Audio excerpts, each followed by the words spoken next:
was just hanging out here, just hanging out with my car and all. So hey, you guys did awesome on that last video trivia. It was awesome. But hey, I got another one for you. You probably know that the color of this car is Hugger Orange. Now, it also came out in '69 as a Chevrolet color for the '69 Camaro. But there was the same color was on the '69 Pontiac GTO, but it did not have the same name. Do you know what that name is? Also, in this next video, I'm going to also, another trivia question is, what's the difference between the looks of a 71 and a 72 Chevelle? The answer to that will be at the end of this next video. Now, this next video is all about body and paint. My favorite part? No, not really. Body work's hard. Anybody that's ever done it before knows that body work's the easy part. It's and all the prep for paint. The painting part's the easy part. But anyways, here at AutoCorrected, we don't make mistakes. We make custom modifications. AutoCorrected, we don't make mistakes. We make custom modifications. Okay, let's get into this. So put your answers to the trivia questions. Put them down there in the comments. Let's see what you guys got, how good you are before we get to the end of the video when I reveal the answers. So, started working on the door hinges first. These door hinges are in pretty bad shape because the door side, you can see where the end there is crooked, which allows your door to sag fairly a lot. Once you get to the length of the door on the other side, it sags quite a bit. So I took them off, cleaned them up real good, sanded them down, changed out the hinges. It's a beefy hinge. It's really good quality. The pin kit. It was about $50 for the kit for both sides, which wasn't too bad considering they're a really good kit. You can see how beefy they are. So I got those ready. Then I started working on the doors. Those are the old doors. I since started, I did a little bit of work to those doors, and then I decided later I got a good deal on some aftermarket doors, so I decided to go ahead and swap out the doors. There I am on the passenger side hinges. Moving right along. Those headlamps my boys got me. If you ever get a chance to get something like that, they're LED. They're really, really nice. These doors are for sale. The driver's door is from a '70 Chevelle, and this passenger door I believe to be an actual OEM factory '72 door, although it needs some work. So if you know someone needs them, or if you need them, let me know, and I get them. We'll get them to you somehow. So after the doors, we had to start working on. We had a fender. My rear quarter panel on the passenger side needed a patch on the bottom.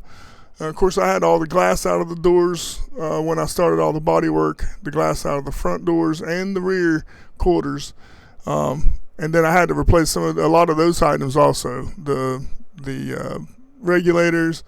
There's work on the rear quarter, but I had to replace the regulators. I replaced the door latches, the door handles, door locks. So I had a matching set of locks with the trunk and the glove box. So, but I also wanted to take my time on the body and paint and interior because that's the part everybody sees. Everybody don't see the underneath when you're driving down the road. But, everyone sees the paint, everyone sees the body work, and everyone sees the interior. So I wanted to make sure I did a pretty good job at this point. So there we are, replacing that, doing that quarter patch. I had a buddy helping me a little bit. Got that done, and then we started sanding the whole car down with a sanding wheel. With electric, and when we got to the hood, you'll see the picture here in a second. Not the hood, the roof. There was like 12 different coats of paint with primer, paint, and everything. This car had been painted. It was a factory blue. Forget what they call it, like a Mulsanne or something blue. But there was many, many layers of paint on this car. You can see there the back quarters, not great. Did some metal patching there, some metal Bondo. There it is. There we are, stripping off all the paint, all the layers. Also, you'll see here in a minute, those quarters have been replaced before, so you can see where there's a line there. There it is. You can see where they patched those quarters on before, and they were still in pretty good shape. We just had to do a little bit. We had to recreate the body line there, and you'll see that here in a little bit. There's all the layers of paint. But you'll see that patch on the body line on that quarter as we get into this a little farther. Both the front fenders are also used, and once we stripped them out, I realized there's a spot there. That there was a few spots, and if I'd have realized it, I would have probably just bought new front fenders, because I would have saved myself a whole lot of time instead of trying to be a cheapo. But hey, I'm gonna call this a budget build, right? So there's Brandon helped me do some of the stripping of the paint. And it took, it took a couple weeks in spare time, maybe a little more, to get all that paint, all those layers off. We used everything from grinders to the barrel wheel grinder and everything to get all that paint off of there. But eventually we made it happen. I had to do both front fender repair at the bottom. Had to do the quarter repair on the passenger side. I also had to do both sides, had rocker repairs that needed done.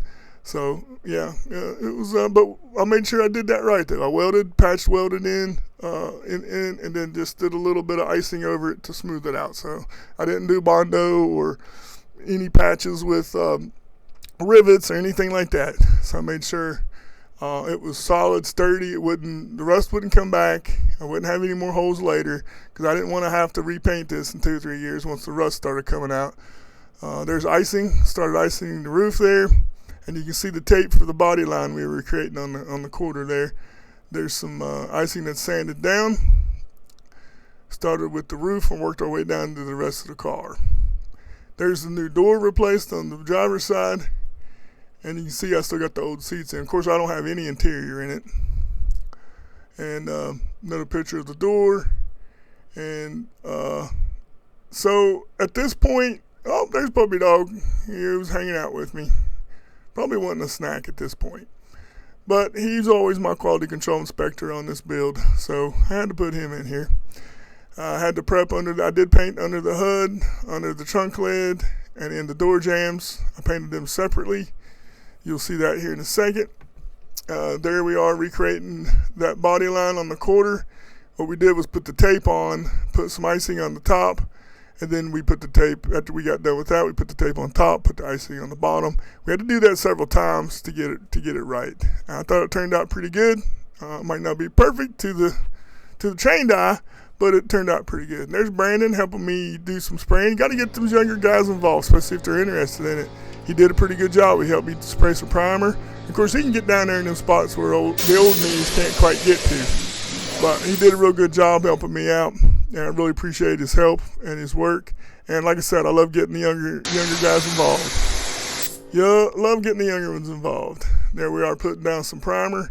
That's some real thick primer. We put it all the way over the car, primered her down, and of course we sanded the primer at 200, down to 200, and then we went on down to 600 before we actually painted it. So there you go. There's some more primer on the car. We had to keep doing a little bit of this, and once done body work, you know how it is. You think you got it, you put some icing on it, you sand it down smooth, and I got another low spot. Try it again. So it was a lot of work. A lot of work. It took in my spare time, me and some help from a friend, about 4 months total to get the body ready. And that was all the patches, that was everything from body from start to finish. There's the back quarter. You'll see just different stages. It's hard to tell any difference from stage to stage, but I just had a lot of pictures. I photo dumped them in here. So I apologize for that, but you get to see everything. All right, there we are with the hood under primer. And I was getting ready to go ahead and get those painted. Yeah, I was getting it ready.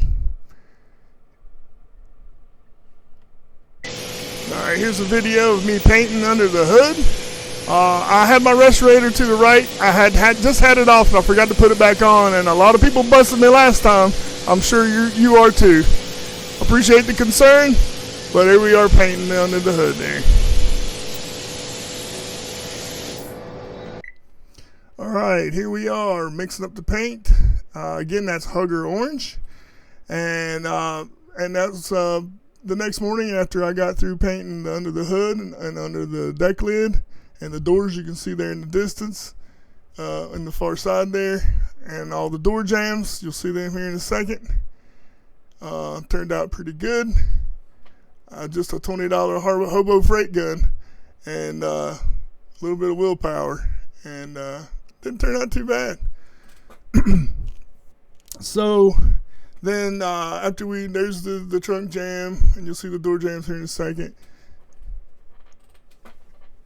And then a buddy of mine had a makeshift paint booth, so we took it over to his shop. First we painted, for the white stripes, we painted the white under the stripes. I actually got some stencils from somewhere online, and I used those, and you're supposed to do the white first and put the stencil over the white and then mask everything that stays white. So we did that. You'll see that here in a minute. But first we had to do the white underneath. And those lines you see, that's the lights I have in my shop. I realized it because I kept saying, why is there lines on that white paint? But I realized this my shop lights were doing that. So we loaded it up and took it to, like I said, a makeshift paint booth that worked okay. And took it out there. And of course, we had to hurry up and get it done, on a Saturday. So we just did it in one day and got it back the next day. There it is. You can't tell it, but the stencils are on it. No, I'm sorry, they're not on at that point. There you go. Stencils on and masked off. And then that's the back, of course. And that's it without clear coat. That's after we took the stencils off. And then that's a picture of it with clear coat. And we left it there all night, and that's what it looked like the next morning when I got back to my house. Then the real work started. Then I had to push it up or get it. I drove it. It was drivable. I drove it up into my building, and then I had to order all the interior pieces and start putting all the chrome back on it, getting everything back on it. And I had about a month before my hernia surgery, and then I painted April 29th. Hernia surgery was like June 3rd. And then, so then I had the next month after, I couldn't do much for a long time. And I had a couple people helping me out just a little bit, but I tinkered on it and finally got it done. I got a lot of the interior done before my surgery, though. I got the floor carpet put in, the batting, protectant, the sound deadener, and the inside, the liner on the inside on the roof done. Then I started putting in the lights. I bought a new grill so I could get it to 72. As you can see there, the 72 has one solid light, whereas 71 on the blinker, 71 has a little metal bar in the middle there. That's the easiest way to tell a 71 from a 72. There's my wheel fender moldings. I hadn't put in my glass yet. There's the bumper back on, the grill back in, or the new grill in. Then that's me. We put the windows in, and Brandon's helping me do some detailing, cleaning up the windows and stuff. There's a lot of overspray, even though we've tried our best to protect it. So I had to take some quad zero steel wool and get all of my windows. And I cleaned all my trim. Just took my time trying to get everything. And that's the original trim that came on the car. I didn't replace any of that, any of the gold trim. There it is. I took it. That's when I took it to my buddy's house to put the headliner in and the carpet. And we put one seat in over there. All right, there's the console. That was a bugger to figure out. I had to do some Googling to figure that out. The new door cards for the back. And, there's the driver's side. Then, of course, I'd already put all the windows in at that point. Then finishing up, also had to do some wiring in the dash. I put a new stereo in it, all new speakers, new package tray. I bought the kick panels with the speakers in them. I recovered the back seat. There's the front door card on the driver's side. I put just aftermarket seats in it rather than trying to find a set of stock bucket seats. And I think they turned out pretty good. They're very comfortable, and they look really good. So along with I finished up the rest of my dash pieces that I didn't have. I had to do my heater switch because it was broke, so I replaced it. Had to put a new cigarette lighter in it because that one that I had in that dash was not for the 72 wiring harness, so it didn't have the exact connection.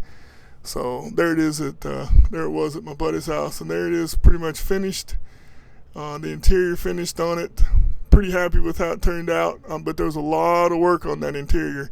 Also, I had to change out the key switch after I got it. That part, the key switch stopped working, so I had to do that. And I still got a bunch of small stuff to do to it. That was July 3rd when I put them badges on, and that's July 4th, the first day I had it out after I got it done. Pretty happy with it. Smiling from ear to ear. Of course, I do that every time I drive the car. I just can't wipe the smile off my face. I got a couple small things to do to it still. I need emergency brake, my cables for the emergency brake. I need to do the splatter in the trunk, splatter paint. Little odds and ends here and there that I'm gonna do over the next coming years. But really happy to have it done and driving. And I hope you guys have liked this video, and I appreciate it. And then we're going to get to the trivia question here in just a second.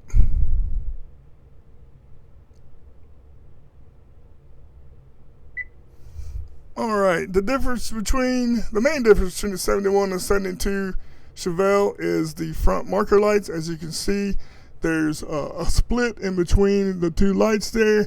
And also, if you look at the grill, it has 3 fins on the grill, whereas the 72 has 4 fins on the grill, which means the SS badge is different, the little Chevelle badge is different, and really that's the only difference between the 71 and 72 Chevelle, other than a couple of small options. Like, for instance, the 72 Chevelle came out with the heavy Chevy. Anybody remembers that? It had the stripe all the way down and heavy Chevy written across the quarter. But that's it for this video, guys. I really appreciate you watching. Please like and subscribe. Comment down if you got it right down in the comments there.